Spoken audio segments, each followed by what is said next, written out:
بسم اللہ الرحمن الرحیم۔ معصومہ کی نگاہیں گھڑی کی سوئیوں پر ٹکی ہوئی تھیں۔ جیسے ہی 11 بجے اس نے منتظر نگاہوں سے صحن سے ملحق بالائی منزل سے آتی ہوئی سیڑھیوں پر نگاہ ڈالی۔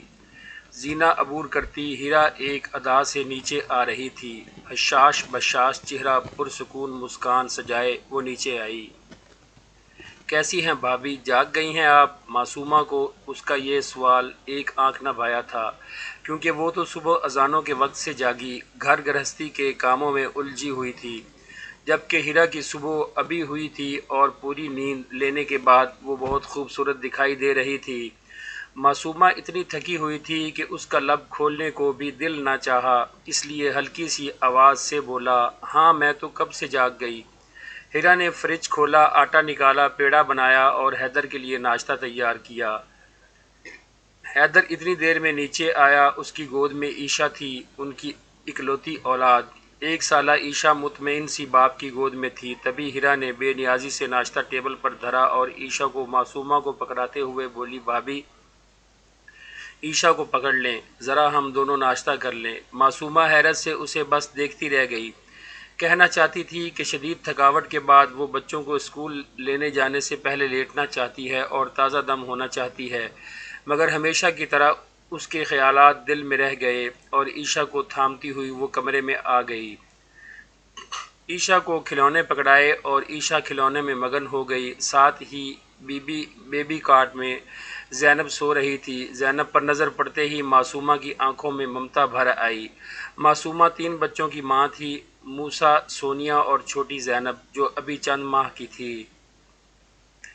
موسیٰ اور سونیا دونوں اسکول جاتے تھے، اس لیے معصومہ کو صبح سویرے ان کو اسکول روانہ کرنے کی غرض سے جاگنا پڑتا تھا۔ معصومہ اور اسد دونوں میاں بیوی اس وقت 5 مرلے کے مکان میں تنہا رہتے تھے، مگر 1 ماہ قبل اس کے چھوٹے بھائی حیدر کو بھی کراچی میں نوکری مل گئی تھی، اس لیے اب حیدر کو بھی یہاں مستقل رہائش کے لیے آنا تھا۔ یوں بھی اوپر کی منزل خالی تھی، اس لیے اسد نے مناسب سمجھا کہ اوپر کا پورشن بھائی کو رہنے کے لیے دے دیا جائے۔ وہاں ایک کمرہ اور اٹیچ باتھ اور کچن تھا، مگر اس میں سامان نہ تھا، اس لیے اسد اور حیدر کی بیوی یعنی معصومہ اور ہیرا دونوں اکٹھے ہی نیچے والے پورشن میں موجود باورچی خانے کو کھانا پکانے کے لیے استعمال کر لیتی تھیں۔ معصومہ کی اسد اور 3 بچوں کے ساتھ پہلے ہی بہت ذمہ داری تھی۔ اس کا خیال تھا کہ ہیرا کے آنے سے کچھ سکون میسر آئے گا، مگر ہیرا کے آنے سے نہ صرف ذہنی سکون جاتا رہا بلکہ جسمانی سکون بھی غارت ہو گیا۔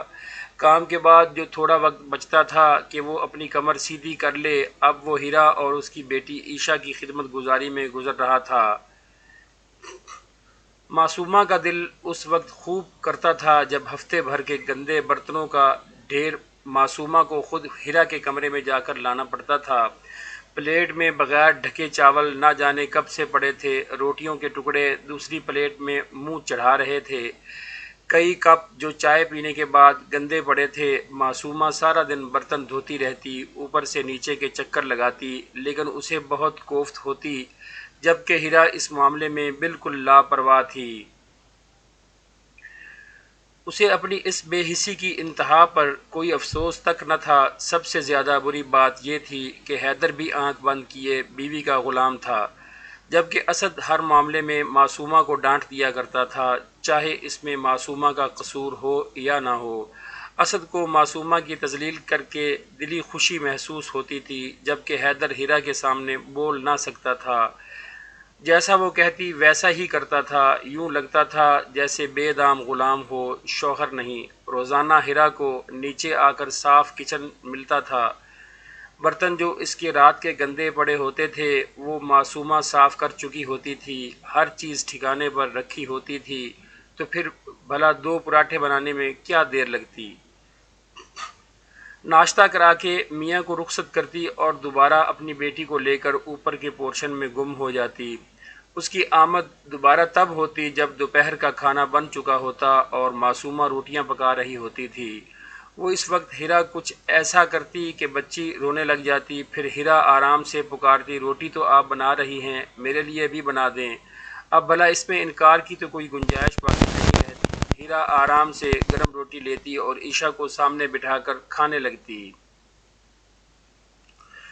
کھاتے ہی وہ دودھ پیتی پتی کی فرمائش کر دیتی۔ معصومہ کو خود بھی چائے کی طلب محسوس ہو رہی ہوتی تھی، اسی لیے دودھ برتن میں ڈال کر چولہے پر چڑھا دیتی۔ معصومہ کی سوچ میں شفافیت تھی، وہ سوچتی تھی کہ اپنے بچوں کے لیے پکا رہی ہوں تو 2 روٹی اور چائے بنا دینے سے ہیرا اور حیدر کی کوئی فرق نہیں پڑتا۔ کھانے کے برتن، عشاء کے دلیے کے برتن وہ بے نیازی سے یوں ہی چھوڑ جایا کرتی تھی، جس پر افسوس معصومہ کو بہت ہوتا تھا کہ ہیرا اتنی لاپرواہ کیوں ہے اور اسے احساس کیوں نہیں ہوتا۔ معصومہ نے اپنے بچوں کا جو اسکول سے ابھی آئے تھے یونیفارم تبدیل کرایا، منہ ہاتھ دھلایا اور کھانا لا کر کھلانے لگی۔ بچے تھے، ان کا تقاضا ہوتا تھا کہ وہ آرام سے بیٹھ کر کارٹون دیکھتے جائیں اور ماں ان کو نوالے بنا کر منہ میں ڈالتی رہے۔ معصومہ بھی مان جاتی تھی، اتنے میں زینب چیخ مار کر جاگ جاتی تھی۔ معصومہ کا کھانا وہیں رہ جاتا اور وہ زینب کے کانوں میں مصروف ہو جاتی۔ وہاں سے فراغت ملتی تو بچوں کو ہوم ورک اور پھر ٹیسٹ ملے ہوتے، جن کی تیاری کرانے میں خاصا وقت گزر جاتا۔ اس تمام وقت میں ہیرا اپنے کمرے میں روح پوش رہتی۔ جب مرد حضرات کے آنے کا وقت ہوتا تو بن سنور کر نیچے اتر آتی۔ بھابی پنک لپ اسٹک دیں، میرون پینسل دے دیں۔ ہیرا کا انداز 2 ٹوک ہوتا تھا۔ معصومہ صرف ٹھنڈی آہ بھرتی اور کہتی کہ وہاں پڑی ہے ٹیبل پر، جا کر لے لو۔ معصومہ جانتی تھی کہ یہ پوچھنا محض دکھاوا ہے اور اس کو سارے راستے معلوم ہیں، اور جب کہ معصومہ اتنی معصوم اور سادے سے حلیے میں پھر رہی ہوتی، یہاں تک کہ اسد آ جاتا۔ ہیرا کا چمک چلو والا گیٹ اپ اسد کی نگاہوں کی زد میں ضرور آتا اور اسے ایسا لگتا کہ جیسے معصومہ کو اس کے آنے کی خوشی ہی نہیں ہوتی۔ زندگی کی گاڑی شاید یوں ہی چلتی رہی، لیکن باجی خالدہ ان کے گھر گئیں۔ باجی خالدہ ان دونوں کی اکلوتی نند تھیں جو لاہور میں رہتی تھی، اب چند دنوں کے لیے بھابھیوں سے ملنے آ گئی۔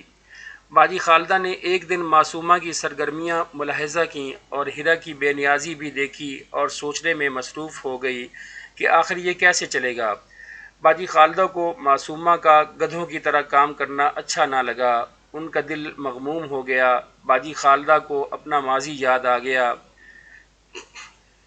باجی خالدہ نے اپنے سسرال والوں کی جی جان سے خدمت کی، لیکن اس کا انہیں کبھی صلہ نہ ملا، بلکہ ہمیشہ یہ تصور کیا جاتا کہ یہ ان کا فرض ہے، لیکن انہوں نے یہ فیصلہ کر لیا کہ وہ ہیرا کی یہ چالاکیاں چلنے نہ دیں گی، اور یوں معصومہ پر اتنا کاموں کا بوجھ انہیں اپنے پچھلے وقت کی یاد دلاتے ہوئے مزید مغموم کر گیا۔ ہیرا نے یوں کیا کہ جیسے ہی باجی خالدہ کی آمد کا پتہ چلا، اس نے ایسا اپنی بیماری کا رونا ڈالا کہ تمام کام خود بخود معصومہ کی ذمہ داری بن گئے۔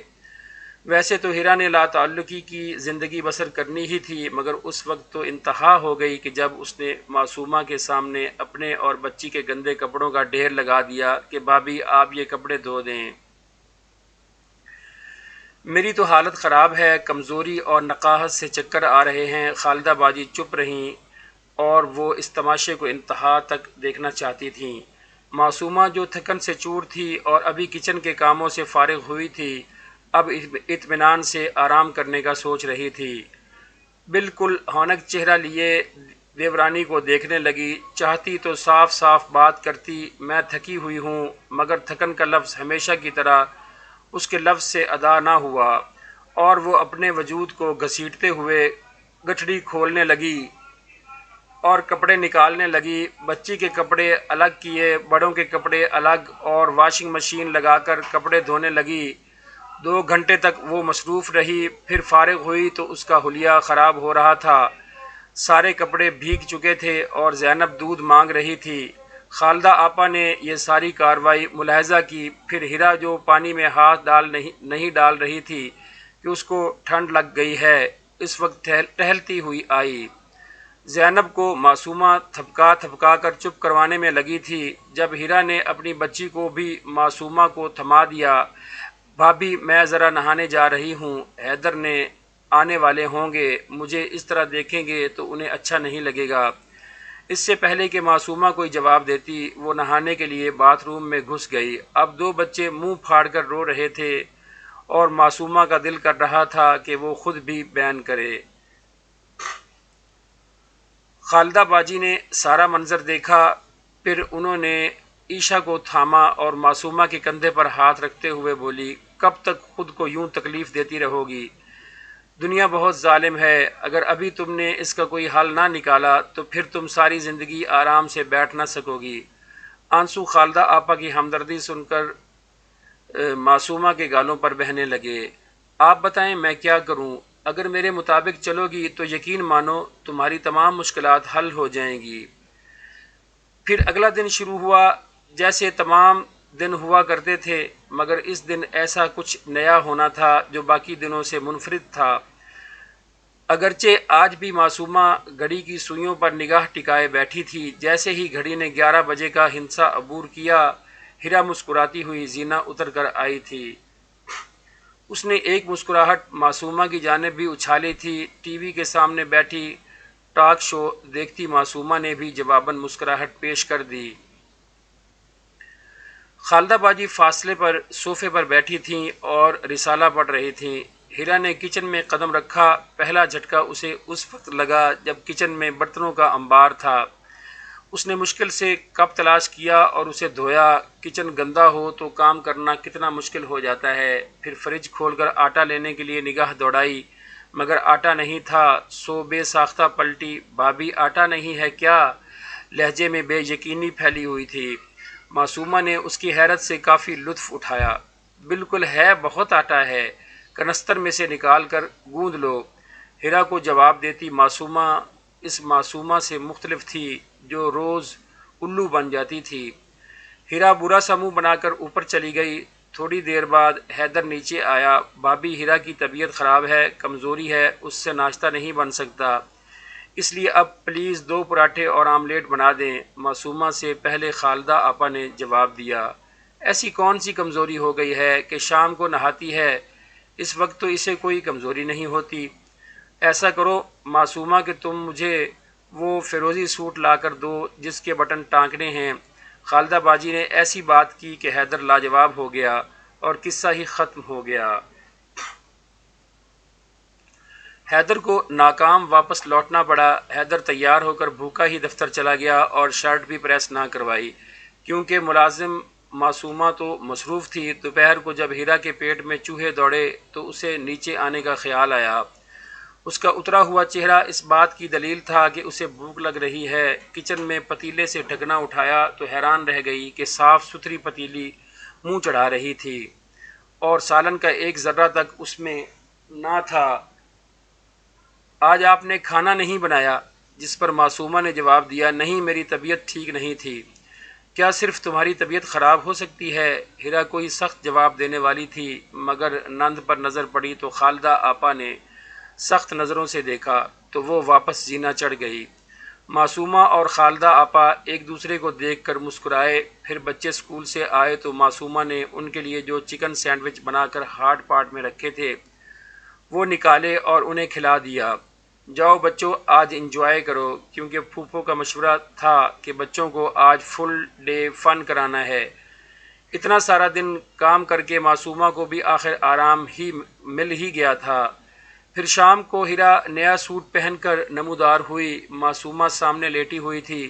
یقیناً ہیرا نے آج بچے سے دوپہر کو نان کباب منگوا کر گزارا کیا تھا، اسی لیے اسے یقین تھا کہ اسد کے آنے پر تو بھابھی نے کھانا تیار کیا ہوگا، مگر بھابھی کو یوں لیٹا دیکھ کر ہیرا حیران رہ گئی۔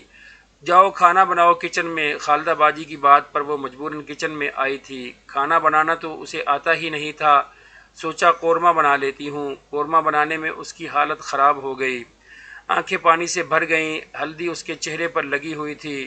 خدا خدا کر کے اس نے سالن تیار کیا تو سامنے کھڑی معصومہ پر نگاہ پڑی۔ بے حد نفیس کام والا سوٹ پہن کر وہ بے حد حسین لگ رہی تھی۔ بچے بھی خوش تھے، خالدہ آپا بھی بالکل تیار تھی۔ جب اسد آیا مسکرا کر اس نے اپنی بیگم پر نگاہ ڈالی جو کہ بہت خوبصورت لگ رہی تھی۔ ہر وقت گندے حلیے میں رہنے والی معصومہ آج اسے بہت حسین لگی۔ معصومہ کی اتنی پیاری صورت دیکھ کر اسد کا دل بے اختیار چاہا کہ چلو بھائی آج ہم کھانا کھانے باہر جا رہے ہیں۔ اچھا پھر ٹھیک ہے، کھانا کھا لو تو آپ واپسی پر مجھے آمنہ کی طرف بھی چھوڑ دینا۔ معصومہ کے دل میں خیال آیا کہ عرصہ ہوا بہن سے ملاقات نہیں ہوئی۔ خالدہ آپا کی آواز نے مکمل طور پر ہیرا کو حیرت میں ڈال دیا جب انہوں نے غصیلے انداز میں کہا کہ حیدر آ گیا ہے، اب اپنے میاں کے ساتھ جلا ہوا قورمہ کھا لینا۔ ادھر عیشا کے رونے کی آواز نے اسے یہ احساس دلایا کہ ابھی اسے بھی دیکھنا ہے۔